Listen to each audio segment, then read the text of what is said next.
What's up, guys? Welcome to Box to Box Football, and I'm back here with Jack, and we're just gonna give you a review of the last 16 games in the Euro. So we're gonna start off with the first, I think the biggest one. So far in the round of 16, and that was Portugal against Belgium, and that finished 1-0 to Belgium. Belgium go through. Just a quick one right now, guys. I predicted Belgium to win. Jack predicted Portugal to win, and I'm gonna take the W on that one there. So, I'll take that so one. Belgium, Portugal. James had Belgium winning 2-1. So James gets a point for the correct result, but no point for the correct score. I had Portugal winning 2-1. I get no points because I didn't get the correct score or the correct result. And obviously, we'll get through to the other ones when they come up. I feel a bit stupid because I should have realized that it's Portugal we're talking about. This is going to be a really, really cagey affair, and one goal should have been enough to settle it.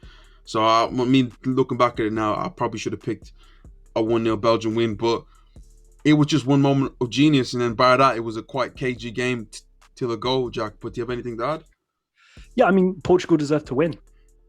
Portugal with a better team, better chances, better opportunities. Yeah, Belgium looked really poor. And I think the biggest and most scary thing for Belgium is De Bruyne going off, because the only times they look half decent is when that man's on the ball. I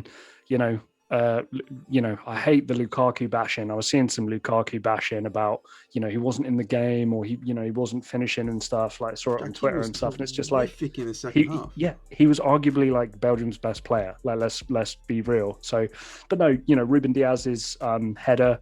Rafael Guerrero hitting the post. There are a couple of other opportunities in there as well. So I think Portugal did deserve to win. But James, at the end of the day, if you score goals and you don't concede, you win matches. So credit to Belgium. I felt the first half was quite cagey. There was a one or two chances in there. Diego Jota had a fantastic chance that he screwed wide, and maybe he should have done a lot better there. But bar that, wasn't really much going on. Belgium looked to start off on top, and then Portugal grew into the game. And I thought Portugal, coming to the end of the game, kind of took over. Then a moment of genius from Hazard, but not the Hazard that we will know, Eden. It's Torgan Hazard. What a strike! Do you think the goalkeeper could have done better there? I do. But the technique on the shot, and also the one thing that people do not understand, and this is something I'm really not a big fan of slow-mo, James, because he hit that really hard. Like, if you see that in real time, he spanks that ball. And, Rui Patricio, you can argue that he should do better, but the way he hits the ball with a bit of a swerve and how hard he hits it, I think you'd say that it's, the finish deserves more credit than the poor goalkeeping to Roma's new goalkeeper. The problem was that it wasn't in the corner, like when he hit it. But when that ball's coming at you that fast, and you then have a split second to react, where it goes from one side to the other, it's like it's a mad goal. But I just want to bring up a few things with you. Renato Sanchez, Jack. Yeah. Euro 2016, we've seen what he did. Amazing. Hasn't really kicked on since then. Went to Swansea, wasn't great. Bayern didn't have the best time there. Gone to Lille, helped them win the league, got his form back. And we have seen the quality of Renato Sanchez in this tournament. And I'm going to be looking at teams like Arsenal to snoop around this player and bring him in. Well, James, it's a tale as old as time, unfortunately, in footballing terms, because if you're a young kid and you're absolutely killing it, do not make the jump to one of the giants straight away unless you are special. And I'm not trying to dismiss how great Renato Sanchez is. I don't think he's as special as an Erling Haaland, as a Kylian Mbappe. I think he's just that one tier below. And with players like that, I think what you want is that stepping stone club. And yeah, he went straight from Benfica to Bayern Munich. And obviously it didn't work out. So he goes on loan to Swansea. That's not a good team really for development for a Portuguese central midfielder. And then, he finds his perfect stepping stone club in Lille, and hopefully his next big move will actually see him do really well at a top club. I'm not going to doubt him. He was terrific in there, but just a few things to add on to. I thought when Kevin De Bruyne went off, it gave me deja vu to the Champions League final almost, and I honestly felt that Belgium were going to crumble because they remind me of bottlers. They bottled it on so many occasions when I think about it. But fair play to them, hung on, got a bit fortunate. Portugal probably should have equalised the James, big shot off. Portugal could have scored like 4 goals. If we're being honest, Portugal could have scored 4 goals that game. And again, they didn't. we can't sit here and go, shoulda, woulda, coulda. The only reason I said that is just to try and give people an accurate reflection of kind of how the game went. But I'm worried. I'm worried for Belgium. I think they can beat Italy, but Hazard going off holding his leg, De Bruyne going off with that rolled ankle. I just pray, first of all, if they're both out, then they're not going to beat Italy. But if they're fit, I think that they'll have enough to beat them. But hopefully Hazard is just cramped, because he didn't seem, when you pull your hamstring, you feel the anguish on him. He seemed like, yeah, just take me up. I'm like, it's more or less tired muscles. But just a quick one, and then we'll move on to the next one. Bruno Fernandes. Are you worried about him or not? Yeah. I actually thought he looked great when he came on. They had much better control in the attacking third. The corners and free kicks looked much, much better, and they looked much, much more dangerous to score. The Ruben Diaz header, I believe, came from a Bruno Fernandes delivery. The Guerrero effort as well that hit the post came from something that Bruno Fernandes started. And when he came on, he was absolutely everywhere. So, the group stage games, underwhelming, 100% underwhelming. Not, played it kind of nice and safe and did, I think, what you would expect people in his position to do. But I think the reason why Bruno Fernandes has found success at Manchester United in particular is he's sometimes done the thing you don't expect him to do. And I think we only found that kind of spark of creativity and form in that last game where he was only on for 20 minutes. One thing we haven't mentioned yet is Ronaldo. Wasn't his greatest game, but I feel like he's still Cristiano Ronaldo. We can't change that. What a footballer. Yeah. But let's move on. And to me, the biggest shock of the tournament so far, the biggest shock, because the only shock we really had so far, Holland going out to the Czech Republic 2-0. And Jack, let's be truthfully honest. This game flipped on 77, a 75-second blitz. Yes. Yeah. So James and I both had this game 3-1 to Holland, and I think that you guys listening would have probably picked a similar scoreline. So any hate in the comments on that result. If you legitimately had Czech Republic to win, good for you. But James and I no points on that one each, unfortunately. But yeah, James, red cards change games, and unfortunately, really poor from Matthijs de Ligt. The moment I saw it, the moment he got a yellow, I said to my friends, I was like, guys, that's a red card. There's no way you can give a yellow for that. If you recognize what he's done, it's a red card all day long. And yeah, okay, it took him a while to get there, but it was the right decision. That was really poor from de Ligt. Really poor. Fair play to VAR there. That's what VAR is actually there for, because it was a clear cut red card. But to me, the game flips on. Before the red card happens, Marlon for Holland goes clean through on goal. Tries to round off the goalkeeper, messes up. They go on the other end and get that red card, but it just shows you the margins in football. Holland are on top. You're thinking Holland are going to win the game, and then a flick of a switch, red card, and they crumble after that. After that, you've seen the reason why a lot of people aren't high on this Holland team. The fact that I felt like Gini Wijnaldum kind of lost his spark a bit. I wasn't sure what Memphis was doing. Stecklenburg in goal didn't cover himself in glory in that game. Right. Just a team, when you go a man down, you're expecting your team to kind of stick together, and you just felt, even with Belgium, even with Netherlands being the better team, you just felt it was inevitable that Czech Republic were going to score at the end of the day. But fair play to Czech Republic. Souček is making a name for himself. Bayern Leverkusen must be clutching his straws right now, because they can be like, listen, we can get a few bob for this guy right now.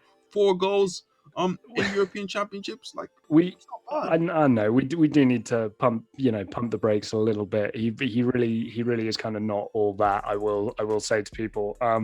But yeah, all credit where credit is due for Czech Republic. And you know what, James, it's just an easier route to the final for England.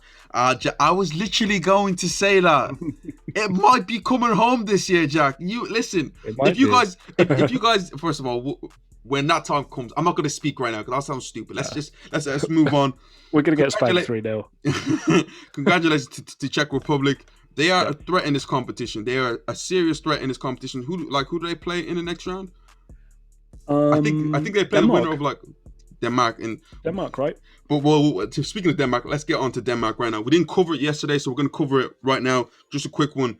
Denmark, Wales, 4-0 Denmark. Jack, So who do we have there? So just to say, James and I both had a Wales victory. James had 2-1 to Wales. I had 3-2. I actually thought this was going to be a crazy game. To be fair, it did end up being a crazy game, but just not the way I thought it was going to go. So no points for correct score or correct result there for me or James. Not covering ourselves in glory right now. The one thing I got from this, I would pick a great team over two great individuals. Yes. And to me, that was just the big thing. 100%. Wales, if Aaron Ramsey and Gareth Bale ain't on it, you see why they're not as highly rated as other teams. And people need to remember that this Denmark team is 10th in the rankings of the world right now. They are 10th place, and they're missing their best player in like Christian Eriksen. But James, that back three, by the way, isn't it Bednarak, Simon Kjær, and Vestergaard?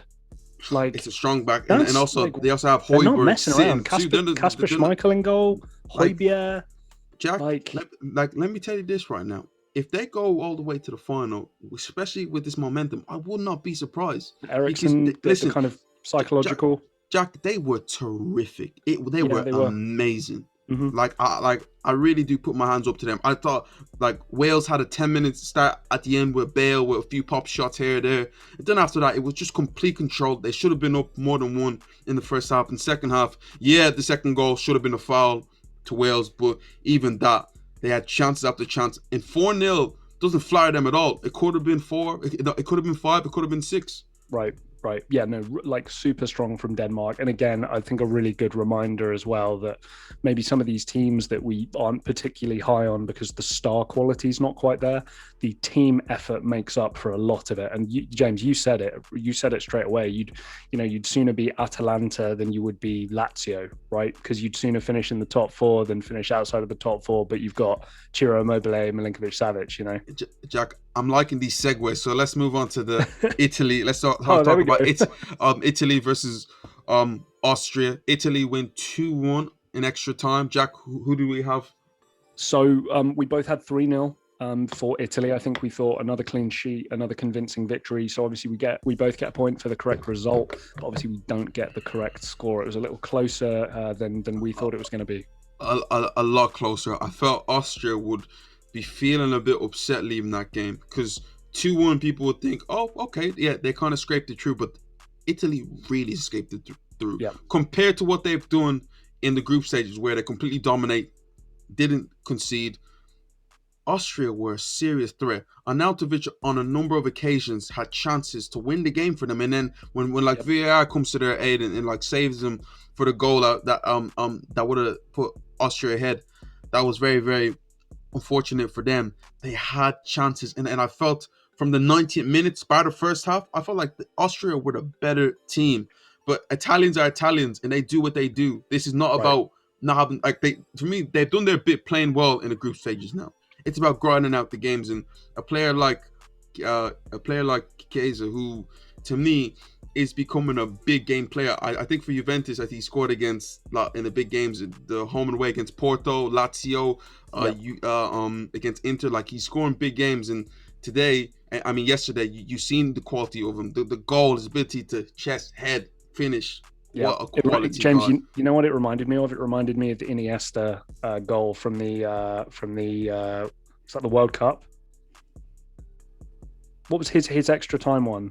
Yeah, no, Jack. That was just chest and shot. This one was a bit more. But in terms of, I don't know, in terms of the way he hit it and the finish and from the angle, I got the same kind of feel. But no, like some of their attackers let me down, James. Like, I'm not gonna lie to you, Berardi didn't look quite at it. The thing is, I had him captained in my fantasy team for that game purely because they'd rested him in the final group stage game. So I thought we were going to get a fully fit and firing Berardi. Immobile, Insigne was probably the only player you'd say was really good, and obviously Spinazzola has been an absolute revelation. Goodness, I don't. If teams don't look at bringing this guy in, I feel like they haven't been watching this. He was outstanding in this tournament. Also, he's not really a Jose Mourinho kind of fullback, so I think with each good performance, the bigger the bid is going to be to pry him away from Roma.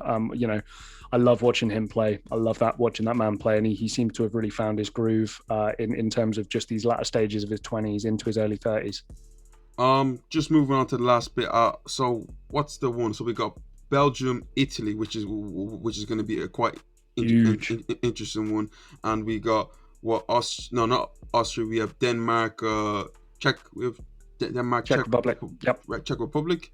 And obviously tomorrow we have Croatia, Spain, France, Switzerland, and then Tuesday we have England, Germany again, and then Sweden, Ukraine. Listen, let's shoot it out. I'm actually loving this at this moment of time. But people must understand one thing that I realize now: knockout stages are where teams are going to get a bit more anxious, and we're not going to see teams going gun ho now.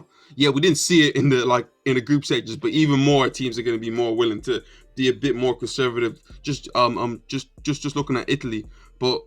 Again, James, quickly, how much did you love Pepe rolling back the years, leaving one in on Thorgan Hazard, getting a bit feisty, getting a yellow? Jack, I love that. That reminded me of the Classicos from back in the day. That's not even rolling back the years. Pepe's still doing that in Porto right now. That's just who he is. Even when he gets yellow card, just look at it like that Pepe yellow card. Because I never seen Pepe get sent off. It's just these yellow cards. Clever. Listen, he is who he is. I even left one on Lukaku when Lukaku wanted to go soldier with him, but he wasn't ready. And then also, James, there were a couple times at the end of that game where it was Lukaku against Ruben Diaz, and I was just like, here we go. But also Lukaku turned him a few times. I can't even lie. Lukaku's hold-up play was fantastic. Well, this is the thing. Like, anybody who wants to say Lukaku had a bad game just because he didn't score or assist, like, you didn't watch the game. You didn't watch the game. I felt he was terrific. But guys, tell me what you think right now. Can Belgium win it? Can Denmark win it with their amazing pay? Czech Republic, what do you think about them in England? If they do get Germany, maybe. I'm just saying. No. We're done. All right. Thank you for watching. This is Box to Box Football. Hit the like, share, and subscribe button, guys. Please. Thank you for watching, and we will see you next time.